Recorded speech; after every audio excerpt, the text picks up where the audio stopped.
ಓಂ ಅತ್ಯುದ್ರಿಕ್ತ ವಿದೋಷಸ್ಸಕ ಮಹಾಜ್ಞಾನೈಕತಾನಪ್ರಭಾ ಸರ್ವಪ್ರಾಭವಶಕ್ತಿಭೋಗಬಲಸತ್ಸಾರಾತ್ಮದಿವ್ಯಾಕೃತಿಂ ಸೃಷ್ಟಿಸ್ಥಾನನಿರೋಧನಿತ್ಯನೇತಿ ಜ್ಞಾನಪ್ರಕಾಶಾವೃತಿಧ್ವಾಂತಾ ಮೋಕ್ಷವಿಮೋಕ್ಷದಂ ಹರಿಮಜಂ ನಿತ್ಯಂ ಸದೋಪಾಸ್ಮಹೇ. ಈಗ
ಹಿಂದೆ ಬಂದಿತ್ತು ಋಗ್ವೇದಾದಿಗಳಿಗೆ ದೇವತೆಗಳು ಯಾರು ಅದೆಲ್ಲ ತಿಳಿಸಿಬಿಟ್ಟು ಮುಂದೆ ನಚ ಅಚೇತನ ಮಾತ್ರ ಉಪಾಸಿತಂ ಪುರುಷಾರ್ಥ ಪ್ರಧಾನ ಶಕ್ತಂ ಇದೆಲ್ಲ ಅರ್ಥ ಮಾಡಬೇಕಾದ್ರೆ ಎಲ್ಲ ಅಭಿಮಾನಿ ದೇವತೆಗಳ ಬಗ್ಗೆ ಎಲ್ಲ ಹೇಳಿದ್ರು.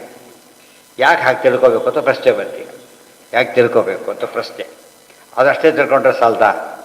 ಬಸ್ ಇತ್ತು ಹತ್ತು, ಯಾವುದೋ ಬಸ್ ಇತ್ತು ಹತ್ತೆ ಕುತ್ಕೊಂಡು ಮಲ್ಕೊಂಡ್ಬಿಟ್ಟ ನಡೆಯುತ್ತೆ. ನಿಂತು ಶೆಡ್ಡಲ್ಲಿ ನಿಲ್ಲಿಸಿದ ಬಸ್ ಅದು ಹೋಗುತ್ತಾ? ಅದು ಹೋಗೋದಿಲ್ಲ. ಅದಕ್ಕೇನೆ ಯಾವುದೇ ಜತಾರ್ಥ ಹೇಳಿದಾಗ ಚೇತನೆ ಯಾರು ಅಂತ ತಿಳ್ಕೋಬೇಕು. ಆಫೀಸ್ಗೆ ಹೋಗಿ ಕೆಲಸ ಆಗುತ್ತೆ, ಬಿಲ್ಡಿಂಗ್ ನಿಂತ್ಕೊಂಡ್ಬಿಟ್ರೆ ಕೆಲಸ ಆಗಲ್ಲ, ಆಫೀಸ್ ಸರ್ನ ಕಾಣಬೇಕು ಅಂತ ಅದಕ್ಕೆ ಹೇಳ್ತಾರೆ. ಇಷ್ಟೆಲ್ಲ ಯಾಕೆ ಹೇಳ್ತಿದ್ದೇವೆ ಅಂದರೆ, ಯಾವ ಕಾಲಕ್ಕೂ ಕೂಡ ಅಭಿಮಾನಿ ದೇವತೆಗಳ ಪರಿಜ್ಞಾನ ಇಲ್ಲದೆ ಹೋದರೆ ಏನಾಗೋದಿಲ್ಲ, ಅಚೇತನದಿಂದ ಕೆಲಸ ಆಗೋದಿಲ್ಲ. ಅರ್ಥ ಆಯ್ತಾ? ಅಚೇತನದಿಂದ ಕೆಲಸ ಆಗೋದಿಲ್ಲ. ನಚ ಅಚೇತನಾನಾಂ ನಚ ಅಚೇತನ ಮಾತ್ರ ಉಪಾಸಿತಂ ಪುರುಷಾರ್ಥ ಪ್ರಧಾನ ಶಕ್ತಂ. ಸರಿಯಾಗಿ ನೆನ್ಪಿಟ್ಕೋಬೇಕು. ಅಚೇತನವನ್ನು ಎಷ್ಟೇ ಉಪಾಸನೆ ಮಾಡಿದರೂ ಕೂಡ ಪುರುಷಾರ್ಥ ಹೊಂದಲಿಕ್ಕೆ ಅದಕ್ಕೆ ಕೊಡೋ ಶಕ್ತಿ ಅದಕ್ಕಿಲ್ಲ. ಜ್ಞಾನ, ಇಚ್ಛಾ, ಕ್ರಿಯಾ ಮೂರು ಇರಬೇಕು. ಅದಕ್ಕೇನಿಲ್ಲ, ಮುಂದೆ ಹೋಗಿದೆ. ಈಗ ಮುಂದೆ ಹೋಗಿದೆ. ಯಾಕೆಂದರೆ ಅವೆಲ್ಲ ಡೀಟೇಲ್ಸ್. ಅದು ಆ ಡೀಟೇಲ್ಸ್ ಯಾತಕ್ಕೆ ಹೇಳಿದರು ಅಂದರೆ, ಯಾವುದೇ ವಸ್ತುವನ್ನು ಅಭಿಮಾನಿ ದೇವತೆ ಇಲ್ಲದೆ ಹೋದರೆ ಮನೆಗೆ ಹೋಗಿ ಕೆಲಸ, ಮನೆಯಲ್ಲಿಲ್ಲ ಆಗಲಿಲ್ಲ ಕೆಲಸ. ಮತ್ತು ಅದೆಲ್ಲ ಮನೆಗೆ ಹೋಗ್ಲಿಕ್ಕೆ ಹೇಳಿದ್ದಿಲ್ಲ ಅಂದರೆ ಬೀಗ ತೆಗಿಬೇಕಾಗಿತ್ತು ಥರ ಕೇಳ್ತಾರ? ಇಲ್ಲ ಅಂದರೆ ಇಲ್ಲ ಅಷ್ಟೇ. ಅದು ಲೌಕಿಕದಲ್ಲಿ ಅರ್ಥ ಆಗುತ್ತೆ ನಮಗೆ. ಅದು ಶಾಸ್ತ್ರ ಬಂದಾಗ ಜಡ ಪದಾರ್ಥ ಹೋಮ ಅಂದರೆ ಬರೀ ತುಪ್ಪ ಹಾಕೋದು, ಗೊತ್ತಾಯ್ತಾ? ಬರೀ ಅಗ್ನಿ ಹಾಕೋದು, ಕೆಲಸ ಆಗಲಿಲ್ಲ ಅಲ್ಲ. ಅಗ್ನಿ ದೇವತೆ ಬೇರೆ, ಅಂತರ್ಯಾಮಿ ವಾಯುದೇವರು ಬೇರೆ, ಕೊನೆಗೆ ಅಲ್ಟಿಮೇಟ್ ನಾರಾಯಣ ಬೇರೆ. ಇಷ್ಟೆಲ್ಲ ಜ್ಞಾನ ಇದ್ದಾಗ ಏನಾಗುತ್ತಾಗ, ನಿಮ್ಮ ಮನೆಯಲ್ಲೇ ಒಂದು ಪೋಸ್ಟ್ ಬಾಕ್ಸ್ ಇಟ್ಕೊಳ್ಳಿ, ಸುವರ್ಣದ್ದು ಮಾಡಿಟ್ಕೊಳ್ಳಿ, ಲೆಟ್ರ್ ಹಾಕಲಿ ಹೋಗೋದಿಲ್ಲ. ಅಲ್ಲಿ ಯಾವುದೋ ಟಿಂದು ಮಾಡಿಕೊಡ್ತಾರೆ, ಹೋಗೋದಿಲ್ಲ. ಅದು ಯಾಕೆ? ಅಭಿಮಾನಿ ವ್ಯವಸ್ಥೆ ಇದೆ ಅದಕ್ಕೊಂದು. ಇದಕ್ಕೆ ವ್ಯವಸ್ಥೆ ಇಲ್ಲ. ಇದು ಒತ್ತು ಕೊಟ್ಟು ಆಚಾರ ಮತ್ತೆ ಮತ್ತೆ ಹೇಳ್ತಾರೆ. ಆದರೆ ಈ ವಿಷಯನ ಪೂರ್ತಿ ಬಿಡಿಸ್ಬಿಟ್ರು ಬೇರೆಯವರು. ಶೂನ್ಯ ಅಂತ ಹೇಳಿದಾಗ ಜಡನೆಲ್ಲ ಚೇತನನೇ ಇಲ್ಲ, ಯಾವುದೂ ಒಪ್ಪೇ ಇಲ್ಲ. ಅವರು ಜಡ ಮಾತ್ರ ಒಪ್ಪಿದರೆ ಚೇತನನೇ ಒಪ್ಪಿಲ್ಲ, ಚೇತನ ಒಪ್ಪಿದರೆ ಸ್ವತಂತ್ರ ಚೇತನ ಒಪ್ಪಿಲ್ಲ. ಆಫೀಸ್ನಲ್ಲಿ ಆಫೀಸರ್ ಇರಲಿಲ್ಲ, ಮುಖ್ಯಸ್ಥ ಇಲ್ಲ, ಉಳಿದವರೆಲ್ಲ ಇದ್ದಾರೆ, ಅವನಿಲ್ಲ, ನಾಡಿವ ಅಷ್ಟೇ. ಮುಖ್ಯಸ್ಥ ಇರಬೇಕು. ಇದನ್ನು ಬಿಡಿಸಿ ಹೇಳಿದಾಗ ತೀರ ಸಾಮಾನ್ಯರಿಗೂ ಏನು ಅರ್ಥ ಆಗುತ್ತೆ? ದೇವರು ತಾರತಮ್ಯ ಎಲ್ಲ ಅರ್ಥ ಆಗುತ್ತೆ. ಇವತ್ತು ಯಾಕೆ ಅರ್ಥ ಆಗಲ್ಲ? ಬುದ್ಧಿ ಡಿಸ್ಟರ್ಬ್ ಆಗಿಬಿಟ್ಟಿದೆ ಆಗಲೇ, ಅದು ಅರ್ಥ ಆಗೋದು. ಜ್ಯೇಷ್ಠಾಯ ಪುತ್ರಾಯ ಪಿತಾ ಬ್ರಹ್ಮ ಬ್ರೂಯಾ ಪ್ರಬ್ರೂಯಾತಿಥಿ ವಾಕ್ಯಶೇಷಾಚ್ಯ ಏತದವಗಮ್ಯತೆ ಏತಾಮೇವ. ಅದಕ್ಕೇನೆ ವಿದ್ಯೆಯನ್ನು ತಾನೇ ಓದ್ಕೊಂಡ್ರೆ ಬರೋದಿಲ್ಲ. ಯಾಕೆ? ಜಡ ಇದು. ಅದಕ್ಕೆ ಗುರುಗಳು ಹೇಳಬೇಕು ಅಂತ. ವಿದ್ಯೆಗೆ ಅಭಿಮಾನಿಗಳು ಯಾರೀಗ? ದೇವತೆಗಳು. ಅವ್ರು ಕಾಂಟ್ಯಾಕ್ಟ್ ಮಾಡಿಕೊಟ್ಟು ಇವ್ರಬೇಕು.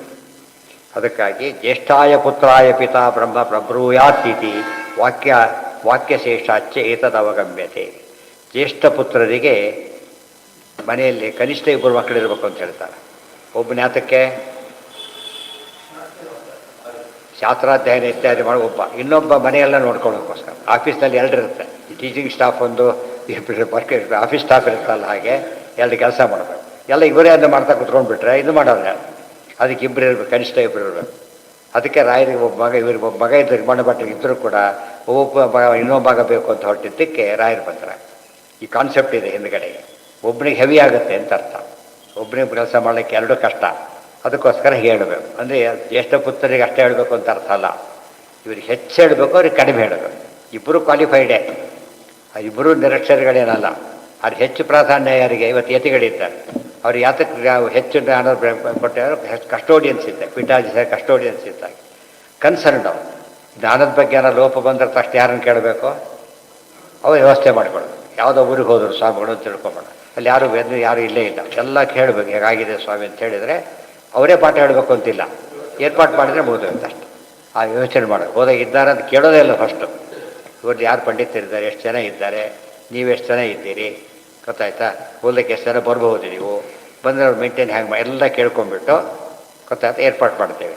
ಯಾಕೆ ಇವರಿಗೆ ಯಾರು ಪಂಡಿತ ಡಿಸೈಡ್ ಮಾಡೋಕ್ಕೆ ಬರೋದಿಲ್ಲ, ಅವ್ರು ಹೇಳಬೇಕು ಇವ್ರಿಗೆ ಯಾವ ಪಂಡಿತನ ಹಾಕ್ಬೋದು ಅಂತ. ಆ ರೀತಿ ಬಂದರೆ ಸಂಚಾರ ಮಾಡೋ ಉದ್ದೇಶ ಏನಂದರೆ ವ್ಯವಸ್ಥೆ ಮಾಡೋದಕ್ಕೋಸ್ಕರ. ಅಲ್ಲಿ ಕೇಳೋ ಪ್ರಶ್ನೆನೇ ಬರೋದು, ಅಂಥ ಕಾಲ ಬಂದುಬಿಟ್ಟಿದೆ. ಜ್ಯೇಷ್ಠಾಯ ಪುತ್ರಾಯ ಪಿತಾ ಬ್ರಹ್ಮ ಪ್ರಬ್ರೂಯಾತಿಥಿ. ಈ ದೇವರು ತಾನೇ ಮಾಡಿ ತೋರಿಸಿದ್ದಾನೆ. ಇದನ್ನು ಹೇಗೆ ಮಾಡ್ದ? ಫಸ್ಟ್ ಪಾಠ ಹೇಳಿದ್ದೆ ಯಾರಿಗೆ? ತೇನೇ ಬ್ರಹ್ಮ ಹೃದಯ ಆದಿ ಕವಯೇ. ತಮ್ಮ ಜ್ಯೇಷ್ಠ ಪುತ್ರರಿಗೆ ಹೇಗೆ ಹೇಳಿದ್ರು, ಉಳಿದವ್ರು ಹಾಗೆ ಮಾಡಿ ತೋರಿಸ್ಕೊಟ್ಟಿದ್ದ. ಅವರು ಜ್ಯೇಷ್ಠ ಪುತ್ರ ಅಂದ್ರೇನು? ಜೀವೋತ್ತಮರು ಅಂತ. ಬರೀ ಇವದ ಜೀವೋತ್ತಮ ಮಗನಿಗೆ ಹೇಳಿದರು. ಯಯೇತಾಮೇವಂ ಬ್ರಹ್ಮ ಉಪನಿಷದಂ ವೇದ ಇತಿ ಚ ಕಥಾ ಕಥಂ ಚ ಅಚೇತನೋಪಾಸನಂ ಬ್ರಹ್ಮಾದಿ ಪದಪ್ರದಂ ಭವತಿ. ಇನ್ನೊಂದು ಲಾಜಿಕ್ ಇದೆ. ಅಚೇತನದ ಉಪಾಸನೆಯಿಂದ ಬ್ರಹ್ಮಾದಿ ಪದವಿ ಸಿಗುತ್ತೆ, ಎಲ್ಲಾದರೂ ಕೂಡ ಸಾಧ್ಯ. ಚೇತನ ಆಗಿರಲೇಬೇಕು ಅಂತ ಹೇಳಿದ. ನವೈ ತತ್ರ ನವಿನ ನಿಮ್ಲೋಚೋ ನೋದಿತ್ಯ ಕದಾಚನ ಸಕೃದ್ದಿವಾ ಹೈವಾಸ್ಮಿ ಭವತಿ ಇತ್ಯಾದಿ ಚ ಯುಕ್ತಶೈವ ಮುಖ್ಯತೋ ಯುಜ್ಯತೆ. ಇವತ್ತು ಕೂಡ ಕೆಲಸ ಸರಿಯಾಗಿ ಅತ್ಯಂತ ಕೆಲಸ ಆಗೋದಾಗಿದ್ದರೆ ಪಟ ಆಗಿಬಿಡ್ಬೇಕು, ಆಗೋದೇ ಇಲ್ಲ. ಒಂದು ವರ್ಸ್ಟ್ ಕೇಸ್ ಇರುತ್ತೆ, ಆ ಫೈಲ್ ಓಪನ್ನೇ ಮಾಡೋದಿಲ್ಲ, ಗೊತ್ತಾಯ್ತು, ಅವನು ಸೇಫ್ ಆಗಿಬಿಡ್ತಾನೆ.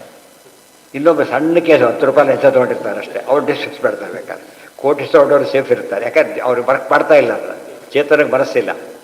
ಅರ್ಥ ಆಯ್ತಾ? ಫೇವರ್ ಎಂಬುದು ಹಾಗೆ. ಅದು ಫೇವರ್ ಎಂಬ ಪದ ಒಪ್ಪದೆ ಹೋದರೆ ಎಲ್ಲ ಕೆಲಸ ಎಲ್ರಿಗೂ ಆಗಬೇಕಾಗಿತ್ತು. ಸಕೃದ್ದಿವಾ ಹೈವಾಸ್ಮೈ ಭವತಿ ಹಾಗೆ ಹೇಳ್ತಾರೆ. ತತ್ರ ನಮ್ಲೀಲೋಚೋ ನೋದಿಯಾಯ ಕದಾಚನ ಸಕೃದ್ದಿವಾ ಹೈವಾಸ್ಮೈ ಭವತಿ ಇತ್ಯಾದಿ ಚ ಮುಕ್ತಶೈವ ಮುಖ್ಯತೋ ಇಚ್ಯತೆ. ಈ ರೀತಿ ತಿಳ್ಕೊಂಡಾಗ ಬರೀ ಹಗಲೇ ತಿಳ್ಕೊಂಡವ್ರಿಗೆ ಏನಾಗುತ್ತೆ? ಬರೀ ಹಗಲೇ. ಬರೀ ಹಗಲೇ ಅಂದರೆ ಏನು? ಹಗಲೇ ಅಂದರೆ ಏನು? ಯಾವಾಗ ತಿಳಿಯುತ್ತೆ, ಯಾವಾಗ ತಿಳುವಳಿಕೆ ಇರುತ್ತೆ ಎಲ್ಲ ಅರ್ಥ. ಅದೇ ಗೀತಾ ಶ್ಲೋಕ ಅದು. ಯಾನಿಶಾ ಸರ್ವಭೂತಾನಾಂ ತಸ್ಯಾಂ ಜಾಗಲು ರಾತ್ರಿ ಅಂದರೆ ಇದಲ್ಲ. ತಿಳಿದರೆ ಹಗಲು, ತಿಳಿದೇ ಹೋದರೆ ರಾತ್ರಿ. I am totally in dark ಅಂತಾನೆ. ಮತ್ತು ಬಟ ಉದ್ಯಾನ ಅರ್ಥ ಐ ಆಮ್ ಟೋಟಲಿ ಡಾರ್ಕ್ ಅಂತ ಕರೀತಾರೆ. ಯಾಕೆ? ಹೊಡಿತಾ ಇಲ್ಲ, ಉಪಾಯ ಹೊಡಿತಾ ಇಲ್ಲ, ಪರಿಹಾರ ಸಿಗ್ತಾ ಇಲ್ಲ. ಸಿಕ್ಕಿಬಿಟ್ರೆ ಮಧ್ಯರಾತ್ರಿ ಹೊಡಿತು ಅಂತ ಹೇಳ್ತಾರೆ. ಅಮಾವಾಸ್ಯೆ ಮಧ್ಯರಾತ್ರಿ ಹೊಡಿಬಹುದು ಅವನಿಗೆ. ಆ ದೃಷ್ಟಿಯಲ್ಲಿ ಆದರೆ 100% ಹಗಲಾಗತ್ತೆ ಎಂಬುದು ಮುಕ್ತರಿ ಮಾತ್ರ ಅಂತ ಹೇಳಿದರು. ಯಾಕೆ ಅವ್ರಿಗೇನು ಇದೇ ಚಾನ್ಸಸ್ಸೇ ಇಲ್ಲ. ಇಲ್ಲಿ ಹಾಗಲ್ಲ. ಅಪರೋಕ್ಷ ಜ್ಞಾನಿಗೆ ಪ್ರಾರಬ್ಧಾದಿ ವಶಾತ್ ಏನಾಗಿಬಿಡ್ಬೋದು, ಮರ್ತೋಗಿಬಿಡ್ಬೋದು. ಆದರೆ ಆ ಮುಕ್ತರಿ ಮಾತ್ರ ಏನಾಗೋದು, ಯಾವಾಗಲೂ ಹಗಲೇ ಅವರಿಗೆ. ರಾತ್ರಿ ಇಲ್ಲ, ವೈಕುಂಠದಲ್ಲಿ ರಾತ್ರಿಯೇ ಇಲ್ಲ. ಯಾಕೆ? ಇದು ಸೂರ್ಯನಿಂದ ಡಿಪೆಂಡ್ ಆಗಿಲ್ಲ. ಅಲ್ಲಿ ಆ ಲೋಕನೇ ಎಂಥ ಲೋಕ ಅದು? ನಮ್ಮ ಪ್ರಕಾರ ಡಿಪಾರಿಸಿ ಮಲಗಬೇಕು ಅಂತ ಆಯಾಸನೇ ಇಲ್ಲ. ಮಲಗೋದ್ಗೆಲ್ಲ ಯಾವಾಗ ಆಯಾಸ ಆದರೆ ಆ ದೇಹನೇ ಅಲ್ಲ ಅದು. ಯಾವ ದೇಹ ಅಲ್ಲ ಅದು?